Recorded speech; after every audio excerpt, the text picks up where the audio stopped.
All right.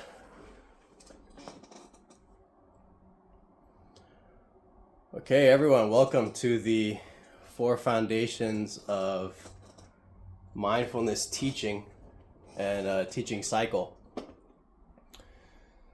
So this class will really be a meditation from the ground up. This is not going to be a theoretical or mystical exegesis at all. This is really just how to practice meditation and how to develop more clarity and peace in your life.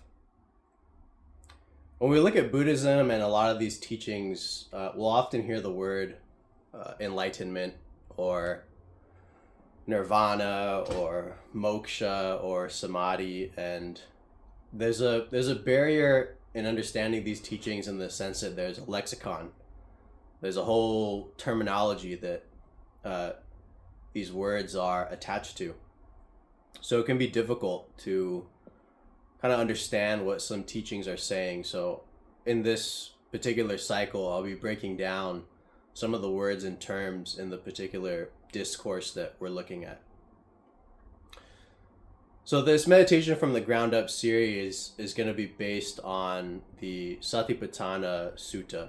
So Sati in Pali, the ancient language that the Buddhist texts are written in, Sati means mindfulness. Patthana means foundation. This particular discourse or text is referring to 4 specific objects or 4 specific foundations of mindfulness.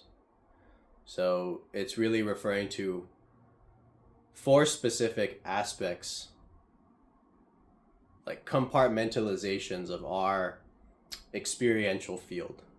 The first one that we'll be focusing on for the next 2 weeks, possibly even a month, because there's quite a bit there in this initial foundation, is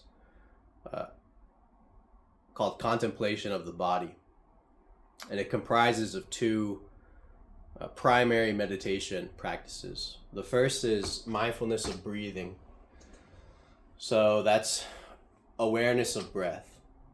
And the second meditation is a set of contemplations on the body. So, for example, one of the lines from the sutta, from the discourse, is bare awareness of the body. So just having the sense of being aware of the entirety of the body and knowing that. So there's lots of different meditations that you can pull from this particular sutta, but all we're going to be doing for the next month are breath awareness, mindfulness of breathing, and mindfulness of the body. So that's just being aware of the body. The important thing about this particular discourse is that it tells you exactly what to do. Like, step by step, it tells you what to do. So for mindfulness of breathing, it breaks mindfulness of breathing down into, I believe, 4 segments. The body contemplations are also broken down into their respective segments and parts. So it's very straightforward. The idea is that by doing this meditation, you're inevitably led to what the Buddha refers to as unbinding or nirvana, the end of suffering. That is really the ultimate goal of this particular mindfulness practice and discourse. Now, some of us here may not be interested in the destruction of craving and the complete end and permanent end of suffering. That may not be a goal or something that you're interested in, and that's fine. By developing the ability to meditate and the ability to maintain meditation outside of formal sitting practice sessions, we begin to develop more clarity and more wholesome states of mind whether we're cross-legged with our eyes closed or whether we're walking around talking to people with our eyes open.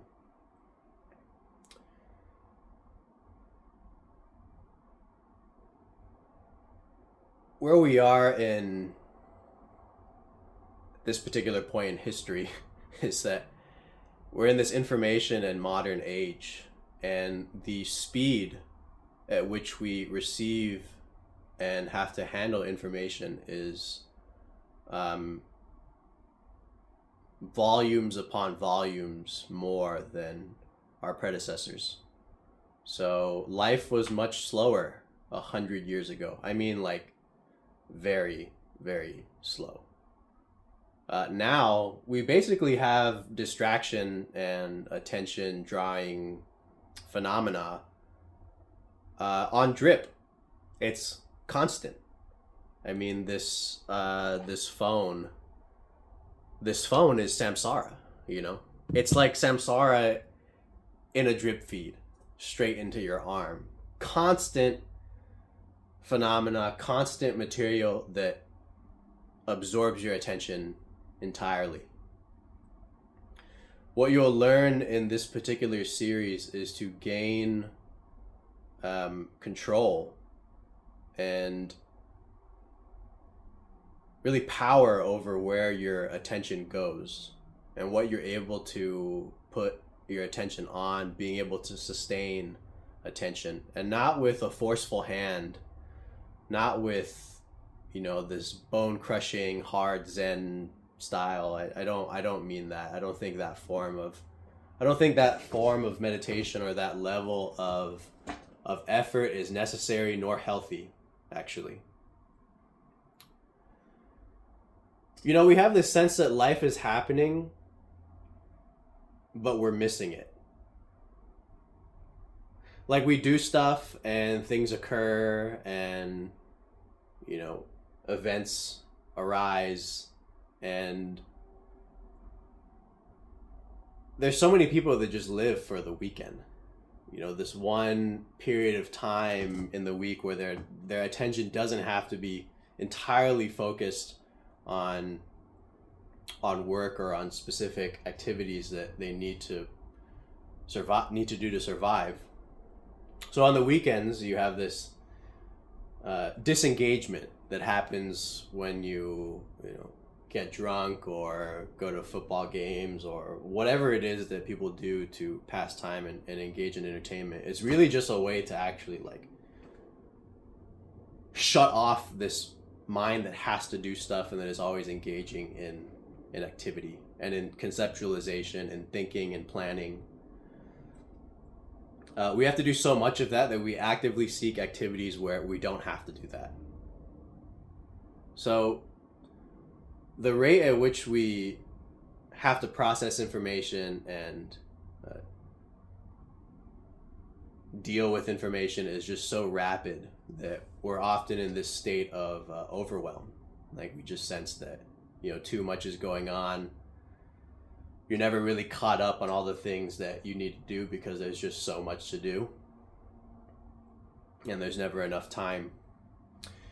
The issue is that our attention is so fractured. Like, there's rarely a moment on any given day, really, where we could say that we were fully present with what was happening. I mean, when was the last time you could actually say, I was fully present? Like, at all? And if you think of the last time you were fully present, how long were you fully present for? 5 seconds? 10 seconds? If it's 30 seconds that you were fully present, like, wow, I'm impressed. That's like a really long time to be fully present, considering how low our attention span has become at this point. So meditation, mindfulness, the practices that I'm going to introduce you to in this particular cycle, they will give you the ability to be present in your life. That sense that things are passing you by and that life is just this river and you're kind of just like watching it from a distance. That is from this disconnect that is occurring because of the level of distraction that is commonplace and that is basically the norm for your consciousness. Yeah. Meditation is really the practice of being present. You're developing that as a capacity. Most people do not have this capacity, generally speaking. Most people would not have this capacity unless they actively train in developing this particular capacity. So, in different parts of or in one particular part of the discourse, it talks about integrating mindfulness or being aware during specific activities, such as eating. My meditation teacher has a great saying about this. He said, everyone's a great meditator till they get to the dinner table. So that means your mindfulness can be very developed. You could be pretty aware, especially in meditation. But the moment you have a plate of delicious food in front of you, your mindfulness is out the window, gone. As soon as something enticing is in front of you, your attention is absorbed into it entirely. So this kind of process of things capturing our attention, this is what we're going to begin to directly look at. What does my mind do during the day? Where is it going to? What do I think about most of the time? And are those thoughts conducive to my well-being? Are these habits that are dependent on thoughts and feelings conducive to my well-being? Or are they not? If they're not, what can I do about that? We'll begin to see that based on what arises in the experiential field, let's say we'll use the example of food, but we can compare it to addiction, let's say like cigarettes as well, right? So the food's in front of me. My visual consciousness picks up, able to see the food present. Based on my ability to perceive this food, I'm now remembering that it tastes good.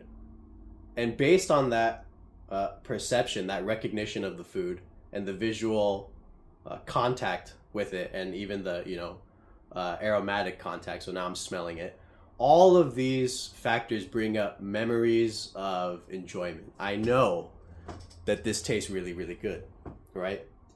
When I know that it tastes really good and that I'm about to eat this, there is a certain level of craving that arises in the mind. Like, I'm delighting in the thought of eating this food. And we could put the food example to the side, and now we can think of cigarettes or other things that are harmful for us. So, cigarettes. Like, I see the cigarette, I smell the cigarette, and this sense of needing relief comes up. Like, there's this urge for a kind of release of anxiety that I know will come when I pick up that cigarette.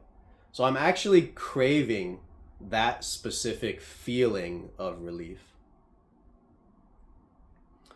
There's a gap between the arising of the feeling of wanting relief and me actually reaching for that cigarette, picking it up, putting it in my mouth, and lighting it.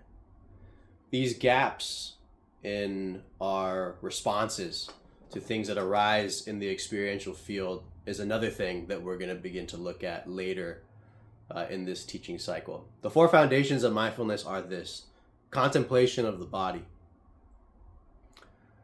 contemplation of feeling, contemplation of mind, and contemplation of Dhamma, which means truth, but it's referring to specifically the 5 hindrances that arise in meditation and in life, and something called the 7 factors of enlightenment. I don't need to get into those, but basically 5 hindrances are things like doubt, powerful negative emotions that we experience, anger, and the 7 factors of enlightenment. One of them, for example, is energy. When you're doing the meditation, the practice, you start to experience this power that begins to come up, that arises in your mind stream. Another one of the 7 factors is equanimity. So by doing this practice, you begin to develop a very balanced, powerfully balanced state of mind. In the sense that, whether you win something or whether you lose something, your mind's just at peace. It's at balance. It's not shaken by winning or losing or loss and gain. It's not shaken by either afflictive emotions or even very positive or blissful experiences. Sometimes we experience bliss and there's this craving to immediately experience it again. We have some kind of transcendent experience, transcendent feeling, and we want more of that. We crave it. We crave it and we're holding on to it. We're wishing and praying that we could feel that good again. That's clinging. So we'll look at all these intricacies and interrelationships between our feelings, our thoughts, and what we're experiencing in the different spheres of the field of experience, like visual field, auditory, what we smell, what we taste, what we feel. Like I mentioned, the first foundation of mindfulness are the contemplations on the body. In the second foundation of mindfulness, we go into sensation. So contemplation of feeling. The sensations that the body experiences. In contemplation of mind, we'll look at, is the mind happy? Is the mind sad? Is there greed in my mind? Is there craving? Is there animosity that has arisen in my mind? Is there fear? And we'll begin to really look at these directly. And when we get to the final contemplation of truth, the reason it's called contemplation of Dhamma is because once you overcome the 5 hindrances and the 7 factors of enlightenment come to their fruition, you're able to experience awakening or destruction of craving, or the transcendental state known as nirvana. It's possible that will happen when even just some of the enlightenment factors have reached their maturation. So here's an example of that. Your equanimity becomes so deep. Your mind becomes so balanced and unshaken by anything that arises that it gets very, very quiet. And it becomes so quiet, so still, that it vanishes out of existence. And when it reemerges, there's an experience on the other side of that we call nirvana. Again, that is possible for everyone. But that not being the goal for all of us, we can at least be prepared to experience more clarity in our activities and in our life. So we're going to be designating specific activities to our commitment to mindfulness and awareness. For example, I'm going to want all of you to at least pick one activity where normally you would allow your mind to just like be distracted during it. For example, driving to work, you just put on music and you go on autopilot and you just jam out. That's fine, right? But during this period, if you're gonna pick driving to be your like mindfulness integration time, don't play music, at least not initially, and just use that time to be in meditation while your eyes are open, while you're doing stuff. Just use that as time to be aware and to be noticing. What's the difference between mindfulness and awareness? Sometimes you hear these words used interchangeably. So mindfulness comes from the Pali word sati, which actually refers to remembering. So it's remembering, it's recalling. And the word for awareness in Pali is sambhajanya. So these are two different words here. So let's illustrate an example of the significance between the two and like what they actually are. So let's say I get up right now and I walk to my door and I open the door. Okay. So I'm remembering once I start this exercise that I'm going to be aware from here to the door and back. This is called setting up mindfulness. So I'm remembering that this is the exercise here. I'm going to do it from this point to that point in space and back. Sambhajanya, or awareness, is the actual bare awareness and clarity of mind, or just the awareness that this is occurring. So everyone could demonstrate this now. I want all of you to become aware of your right hand. Like, become aware of your right hand. You're aware of the right hand. This is awareness. You are aware of the right hand. Okay? So maintaining this awareness from one moment to the next is really the practice. And we're not doing it from a place of, using force, but you're just in the continuity of noticing. You're in the continuity of being aware. Now, let's say I'm going to be aware for as long as I can for my right hand here. At some point, external thing will arise, or I'll have a thought, and my awareness will then get distracted into that particular arising, and I'll no longer be paying attention to the hand. This is going to happen, and it's going to happen a lot. I mean, it's going to happen so much that some of you will probably get annoyed that it's happening that often. The point is, you're probably new to this, so be very kind with yourself. It's like training a puppy. Like, you tell the puppy to sit. If it doesn't sit, you don't hurt it. You don't yell at it. You just gently direct it to sit again. It's the same thing with meditation and with being aware. So one of the exercises, for example, that we'll read from the discourse is to be aware as you're walking back and forth. So you're aware as you walk from one end of the room. You're aware as you're turning. You're aware as you're walking back to the other side of the room. You're aware as you're turning.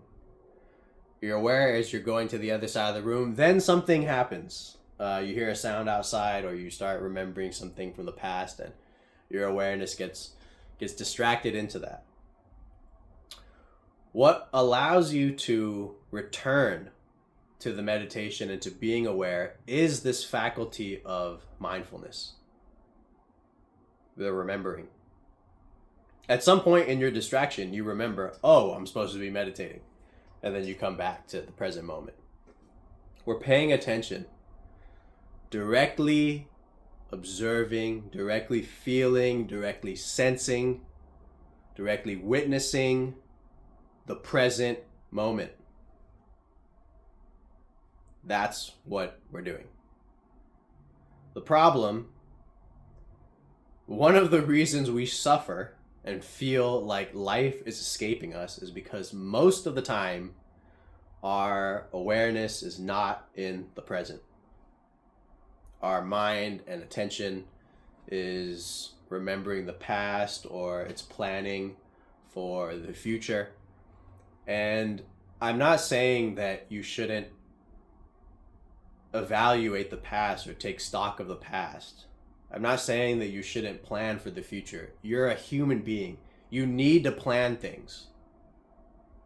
Don't live in this freaking unrealistic, transcendent, spiritual reality that's divorced from life that says, you don't need to plan stuff. If you're like bent on realization and you're like, you're really in that place where you don't have to plan stuff and you're not concerned with what happens anymore, then fine. If you are concerned with what happens, you should plan. And you should evaluate the past so that you can create conditions moving forward that are beneficial for you and for the people that you care about and for whatever it is you're trying to do with your life, right? So, that being said, we can actually look at the past mindfully. We can be aware as we look at the past, right? We can be aware as we plan for the future. You can actually have awareness as you're considering things. You can have awareness while you think. You can have awareness while you talk. You could be aware while you eat. You can be aware while you're driving. You can be aware in everything that you're doing.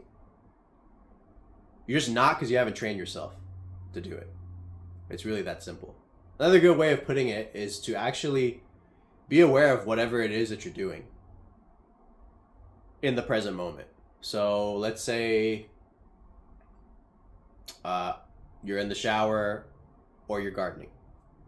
Usually shower time is like you're so distracted that you actually have creative like flashes and experiences in the shower. A lot of people have like really, really fantastic ideas come through in the shower. It's like poetry, the missing link to my invention. It came through. When did it come through? I was taking a shower. Very, very common.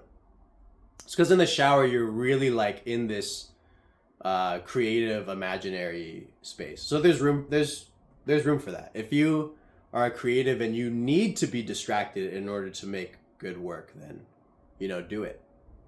But that shouldn't be the case for like the entirety of our lives or for the day, because then we have the sense that we're daydreaming more than we're living.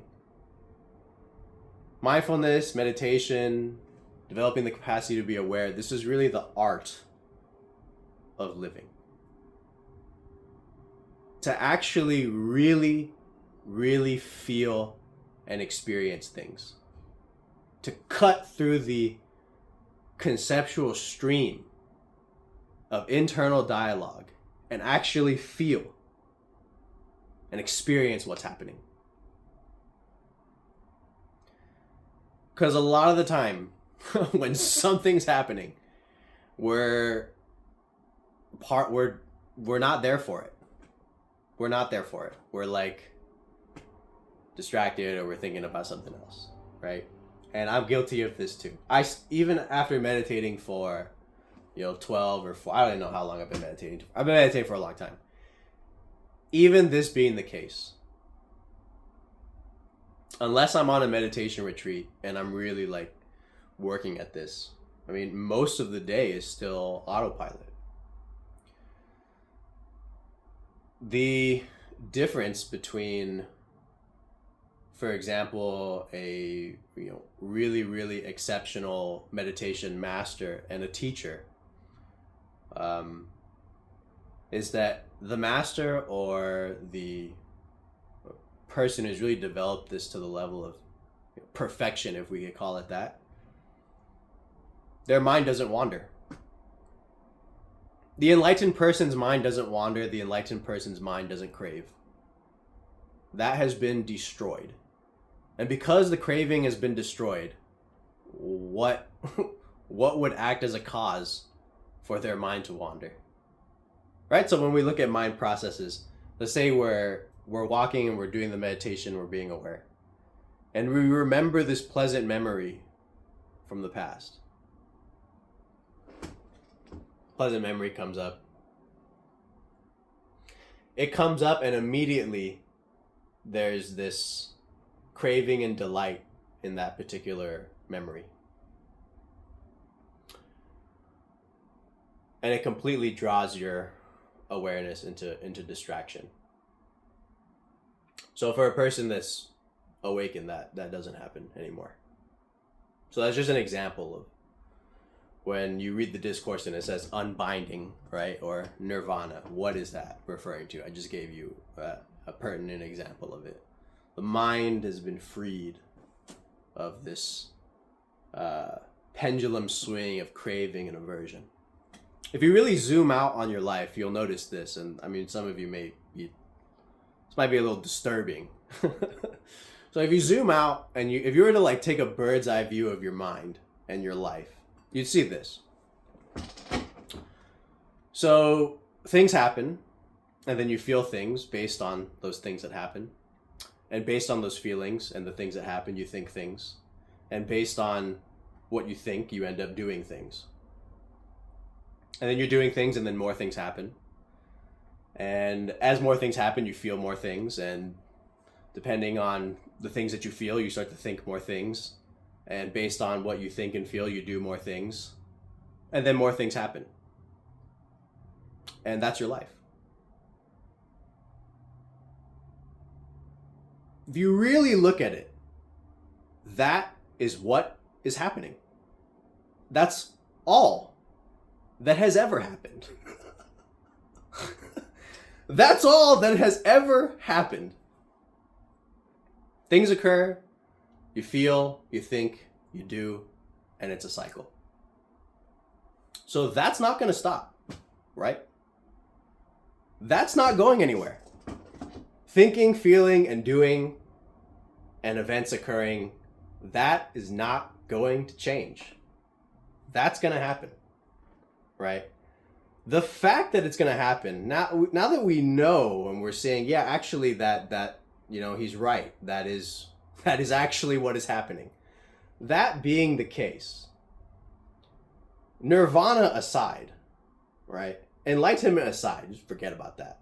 Just the fact that we know that there's this continual cyclical process of things happening, of feelings, of thinking, of occurrences, of experiences, just by knowing that, we should have the sense, hey,